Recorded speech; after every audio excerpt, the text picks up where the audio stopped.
And to be honest, we still don't know a lot of information this morning. Police have been on scene for about 5 hours since the call came in at about 2:40 this morning, and Metro Homicide investigators are also on scene. But I'm going to show you what we're seeing this morning. So you can see Metro Homicide and police. There are no suspects at this time, but investigators are interviewing 3 witnesses right now to try to piece together what happened early this morning. The party hasn't stopped from last night. There are already people in here shopping for that gear you can see right behind me. Here's one of the mounds that I'm talking about. And just to give you guys a little bit of perspective, I'm about 5'5" and you can see this snow comes about to my knees. Now, let me show you what we're seeing this morning. Most of those healthy tree branches that had fallen in the middle of the road are now to the end of people's driveways. This incident happened at a separate residence last night at about 8 p.m. and we do not know yet what the call came in for. I want to show you more of this scene right here. I mean, just check this out. These roots were literally taken up from the ground. Bring your own skates, or you can rent them, and that is also free. But maybe just bring like an extra pair of socks just in case. And we're gonna do a little, should we do a little trick here? A trick? They call me Michelle Kwan, honestly, back in the day. Doors open to University Park Mall this morning at 6 a.m. and there were already people here at around 5:45 trying to get those deals. We're in front of JCPenney right now. It's a very popular store for Black Friday shoppers. What's happening is after they come through and clear the roads, a lot of the snow is blowing back on the roads and causing a lot of slick spots. Right, it is still very fresh in the investigation. Police actually just got on scene. You can even see there is a bicycle lane right in the middle of the road. The whole situation was pretty frightening for the victim. Now, I'm on the south side of town at Irish Hills apartment. I'm right there with you. I have negative artistic ability. We are at the South Bend Art Museum this morning. We're starting today. They do offer their winter classes. There are people from all over the country coming here today to see the parade, to see the Cubs, and to celebrate a party, just like you guys said, is 108 years in the making. A story more than 40 years in the making. But the part that kind of got me is right there. Her signature. Starts with a piece of paper. I opened up the envelope, which gave me something that almost everyone takes for granted, to look at their birth certificate. And here I am at the age of 43 looking at a document that I didn't even know existed. James Burns started his search for his birth family 30 years ago. But it was important to me to know the background of how I came to be. So I searched. And today, The 2 girls should be here any time now. he'll have I'm hoping that it goes well, but I'm shaking like a leaf today. a moment James has been waiting for Turn around and head towards the deli. his whole life.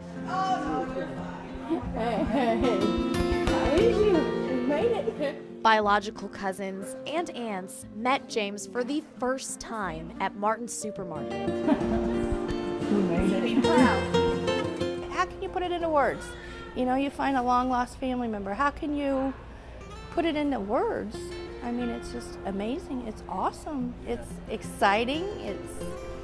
It's just mind-blowing. James searched through adoption records and Facebook, all leading up to the reunion. But to me, he's a lost little boy. I can hear a lost little boy in him. I can. And that's sad. It's very sad. So hopefully, all this will make him feel much better and put him at ease, so he'll know where his family is and where he came from. I'm somebody and not a piece of trash that I was led to believe that I was left out and they just picked me up. I mean, that's hard. How do you take that somebody may not have cared enough about you that left you out and this other couple just picked me up? Now I know the truth, that just wasn't the case. But either way, I was raised decently, I've lived a good life, and my journey's continuing to find others. It's taken decades for James to put the pieces together, but he finally got what he's been seeking out his whole life. My message to other adoptees would be to don't give up. There's always hope. We as adoptees think of our search as a continuous journey. So if you keep on that, continue on with every little information you have and keep it up, because eventually you're going to find it, what we call our truths. Because Because I was sad because I was getting bullied. Lexi Hansen draws pictures like this one.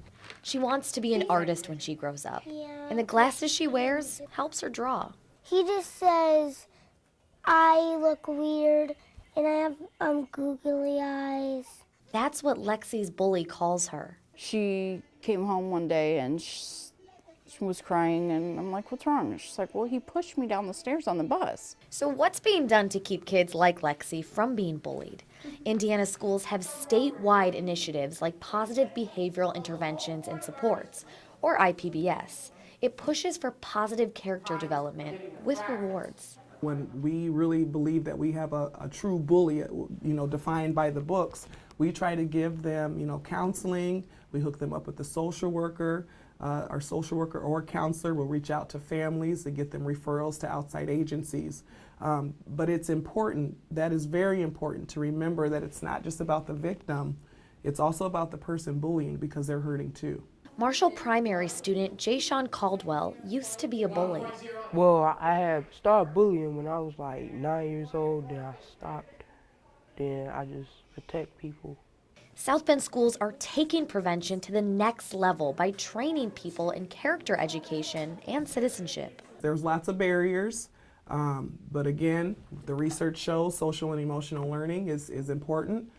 So we try to capitalize on teaching kids how to be good citizens, what it means to care about another human being, and to always reteach, because we know that we're battling against different forces, and we really are. To help vibrant young kids like Lexi.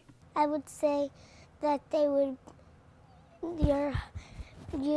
are in the inside you're good and out the outside you're good. And stop bullying.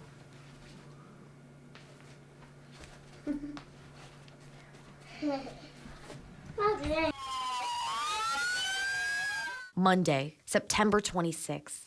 Amber Alert activated for 2 children abducted from their home by their non-custodial mother. Her 2 kids found dead in the back seat of the car she was driving. Tuesday, September 27th. Amber Alert issued for 7-year-old girl in Greenwood. Her non-custodial mother picked her up from school. She was found unharmed. Monday, October 3rd. Another Amber Alert for a mother and a baby in Hammond who were abducted by their baby's father. They were found safe in Illinois. And the same day, Amber Alert activated for 17-year-old girl in Sheridan who was missing and believed to be with a violent sex offender and jail escapee. You think, what's going on? What all of a sudden has, triggered this? It would seem to be, epidemic of Amber Alerts, but a lot of it is just coincidence. In Indiana, there hasn't been more than 1 Amber Alert activated in a year since 2010. The structure and the setup of them is designed so that they aren't overused because then they lose their effectiveness. But in 1 week, a shrill that makes your heart skip a beat was heard over and over. But police say there's a very strict protocol before issuing them. On a daily basis, we're dealing with missing children and custodial disputes where kids aren't getting turned over to parents on time, and kids just wandering away from home. So we don't want to flood, the market with constantly putting out Amber Alerts. When you hear that sound, pay attention to that because it really could, make a difference in a child's life. sometimes the sweetest of tunes comes from the hardest times.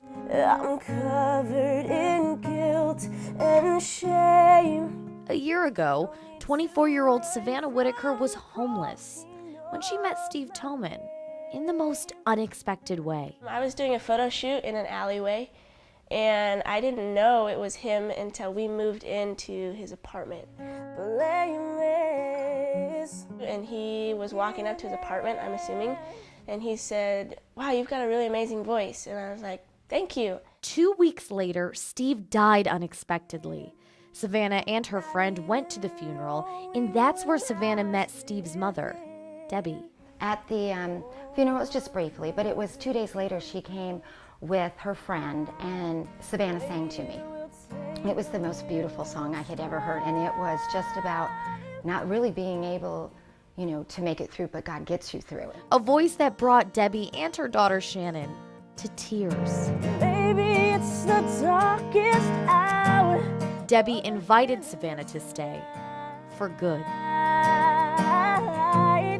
Not knowing that these two people crossing each other's paths, he was going to pass away in 2 weeks and she was going to be living with his family and basically become like my sister. A soft place to fall, and trusting in somebody who probably didn't have a lot of people trusting in her. Didn't matter at all. It was unconditional love. Something that both Savannah and Debbie say was God's plan. But I know now that God had brought her into our lives because she is such a blessing to us. Really, she's been on this journey from homeless to rising star, and the whole time she's been rising, she has been blessing us.